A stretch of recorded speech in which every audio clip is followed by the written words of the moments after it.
2 Samuel chapters 1 through 4. Chapter 1. After the death of Saul, when David had returned from striking down the Amalekites, David remained 2 days in Ziklag. And on the 3rd day, behold, a man came from Saul's camp, with his clothes torn and dirt on his head. And when he came to David, he fell to the ground and paid homage. David said to him, "Where do you come from?" And he said to him, "I have escaped from the camp of Israel." And David said to him, "How did it go? Tell me." And he answered, "The people fled from the battle, and also many of the people have fallen and are dead. And Saul and his son Jonathan are also dead." Then David said to the young man who told him, "How do you know that Saul and his son Jonathan are dead?" And the young man who told him said, "By chance I happened to be on Mount Gilboa, and there was Saul leaning on his spear, and behold, the chariots and the horsemen were close upon him. And when he looked behind him, he saw me and called to me. And I answered, 'Here I am.' And he said to me, 'Who are you?' I answered him, 'I am an Amalekite.' And he said to me, 'Stand beside me and kill me, for anguish has seized me, and yet my life still lingers.' So I stood beside him and killed him, because I was sure that he could not live after he had fallen. And I took the crown that was on his head and the armlet that was on his arm, and I have brought them here to my lord." Then David took hold of his clothes and tore them, and so did all the men who were with him. And they mourned and wept and fasted until evening for Saul and for Jonathan his son, and for the people of the Lord and for the house of Israel, because they had fallen by the sword. And David said to the young man who told him, "Where do you come from?" And he answered, "I am the son of a sojourner, an Amalekite." David said to him, "How is it you are not afraid to put your hand to destroy the Lord's anointed?" Then David called one of the young men and said, "Go, execute him." And he struck him down so that he died. And David said to him, "Your blood be on your head, for your own mouth has testified against you, saying, 'I have killed the Lord's anointed.'" And David lamented with this lamentation over Saul and Jonathan his son. And he said it should be taught to the people of Judah. "Behold, it is written in the book of Jashar." He said, "Your glory, O Israel, is slain on your high places. How the mighty have fallen. Tell it not in Gath, publish it not in the streets of Ashkelon, lest the daughters of the Philistines rejoice, lest the daughters of the uncircumcised exult. You mountains of Gilboa, let there be no dew or rain upon you, nor fields of offerings. For there the shield of the mighty was defiled, the shield of Saul not anointed with oil. From the blood of the slain, from the fat of the mighty, the bow of Jonathan turned not back, and the sword of Saul returned not empty. Saul and Jonathan, beloved and lovely, in life and in death they were not divided. They were swifter than eagles, and they were stronger than lions. You daughters of Israel, weep over Saul, who clothed you luxuriously in scarlet, who put ornaments of gold on your apparel. How the mighty have fallen in the midst of the battle.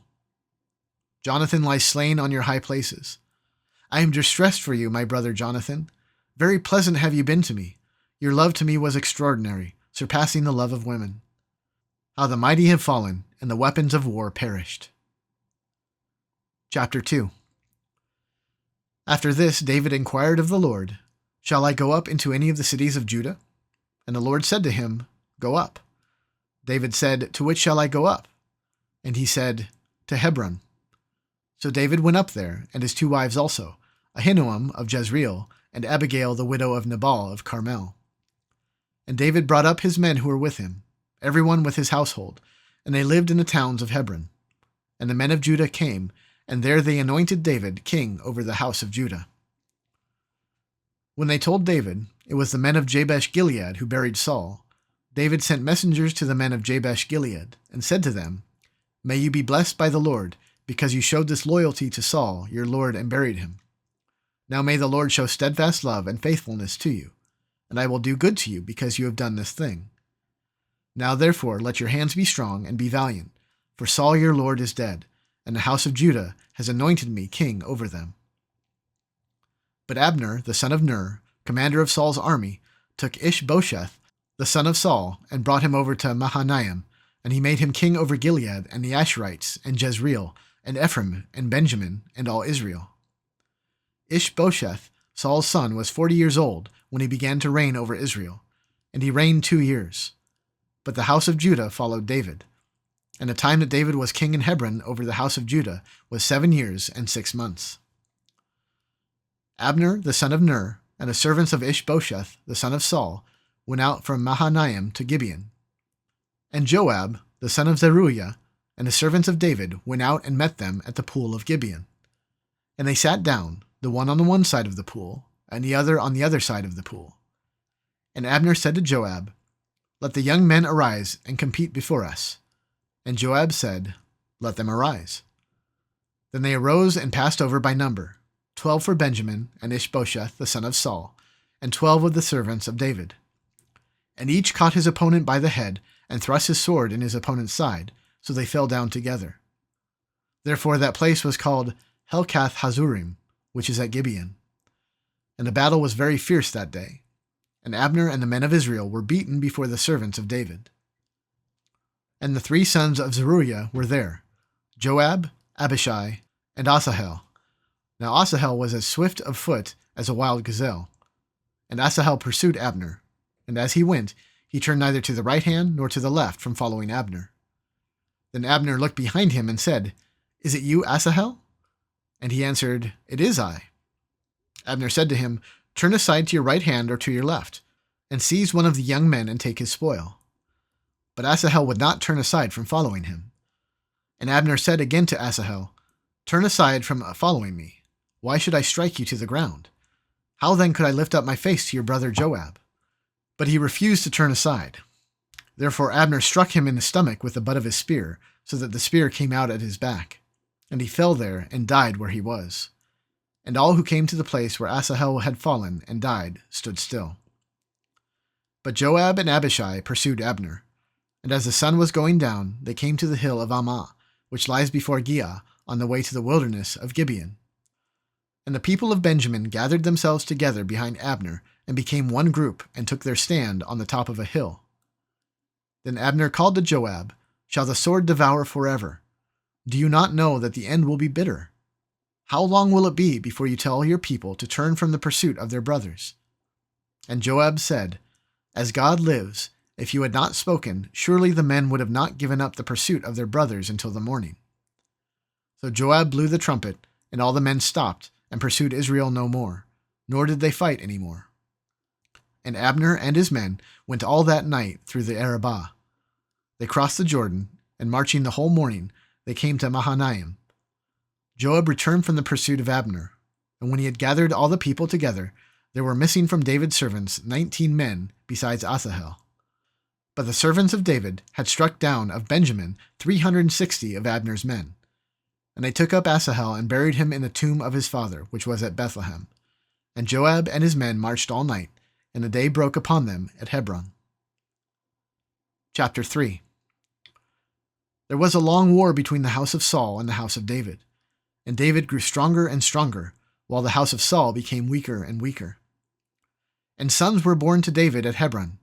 His firstborn was Amnon of Ahinoam of Jezreel, and his second, Chileab of Abigail, the widow of Nabal of Carmel, and the third, Absalom, the son of Maacah, the daughter of Talmai, king of Geshur, and the fourth, Adonijah, the son of Haggith, and the fifth, Shephatiah, the son of Abital, and the sixth, Ithream of Eglah, David's wife.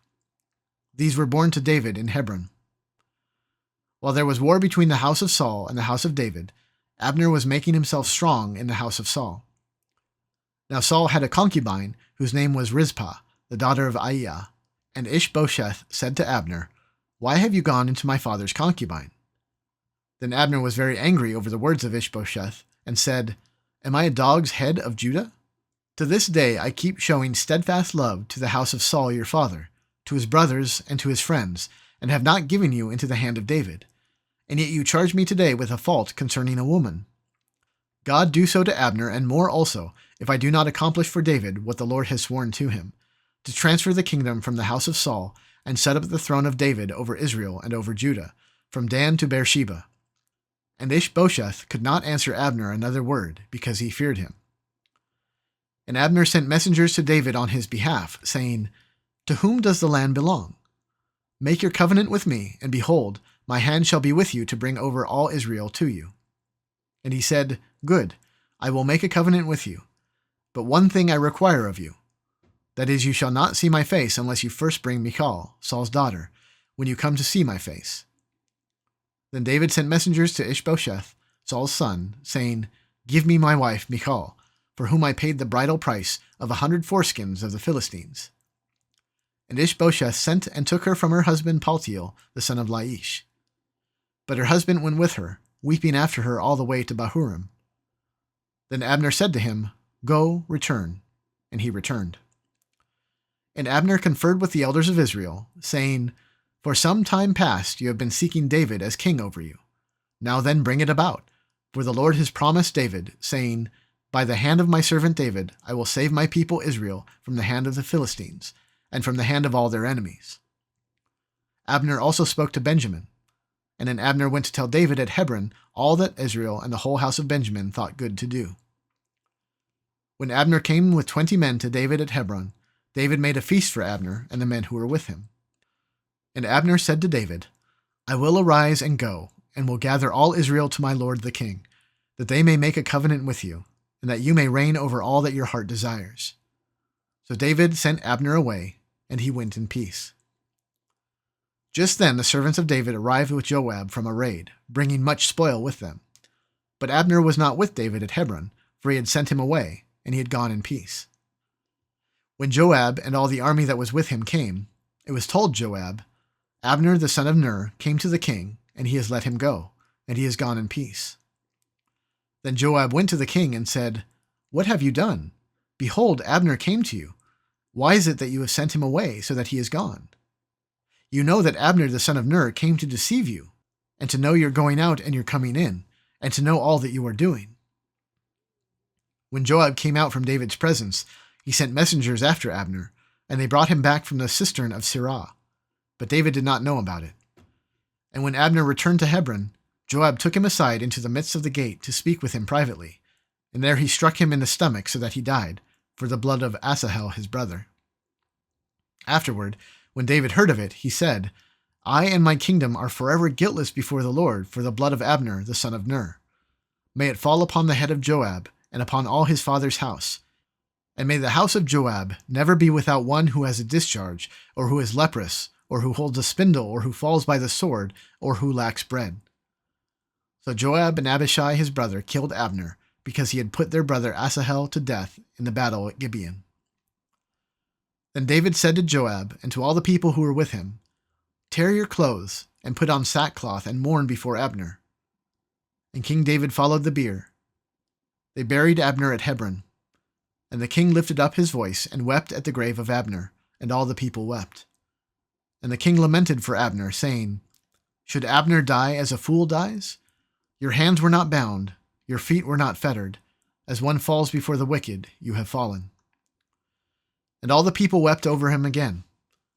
Then all the people came to persuade David to eat bread while it was yet day. But David swore, saying, "God do so to me, and more also, if I taste bread or anything else till the sun goes down." And all the people took notice of it, and it pleased them, as everything that the king did pleased all the people. So all the people and all Israel understood that day that it had not been the king's will to put to death Abner the son of Ner. And the king said to his servants, "Do you not know that a prince and a great man has fallen this day in Israel? And I was gentle today, though anointed king. These men, the sons of Zeruiah, are more severe than I. The Lord repay the evildoer according to his wickedness." Chapter 4. When Ishbosheth, Saul's son, heard that Abner had died at Hebron, his courage failed, and all Israel was dismayed. Now Saul's son had 2 men who were captains of raiding bands. The name of the one was Baanah, and the name of the other Rechab, sons of Rimmon, a man of Benjamin from Beeroth. For Beeroth also is counted part of Benjamin. The Beerothites fled to Gittaim, and have been sojourners there to this day. Jonathan, the son of Saul, had a son who was crippled in his feet. He was 5 years old when the news about Saul and Jonathan came from Jezreel, and his nurse took him up and fled. And as she fled in her haste, he fell and became lame, and his name was Mephibosheth. Now the sons of Rimmon, the Beerothite, Rechab and Baanah, set out, and about the heat of the day they came to the house of Ishbosheth as he was taking his noonday rest. And they came into the midst of the house as if to get wheat, and they stabbed him in the stomach. Then Rechab and Baanah his brother escaped. When they came into the house, as he lay on his bed in his bedroom, they struck him and put him to death and beheaded him. They took his head and went by the way of the Arabah all night, and brought the head of Ishbosheth to David at Hebron. And they said to the king, "Here is the head of Ishbosheth, the son of Saul your enemy, who sought your life. The Lord has avenged my lord the king this day on Saul and on his offspring." But David answered Rechab and Baanah his brother, the sons of Rimmon, the Beerothite, "As the Lord lives, who has redeemed my life out of every adversity, when one told me, 'Behold, Saul is dead,' and thought he was bringing good news, I seized him and killed him at Ziklag, which was the reward I gave him for his news. How much more, when wicked men have killed a righteous man in his own house on his bed, shall I not now require his blood at your hand and destroy you from the earth?" And David commanded his young men, and they killed them and cut off their hands and feet and hanged them beside the pool at Hebron. But they took the head of Ishbosheth and buried it in the tomb of Abner at Hebron.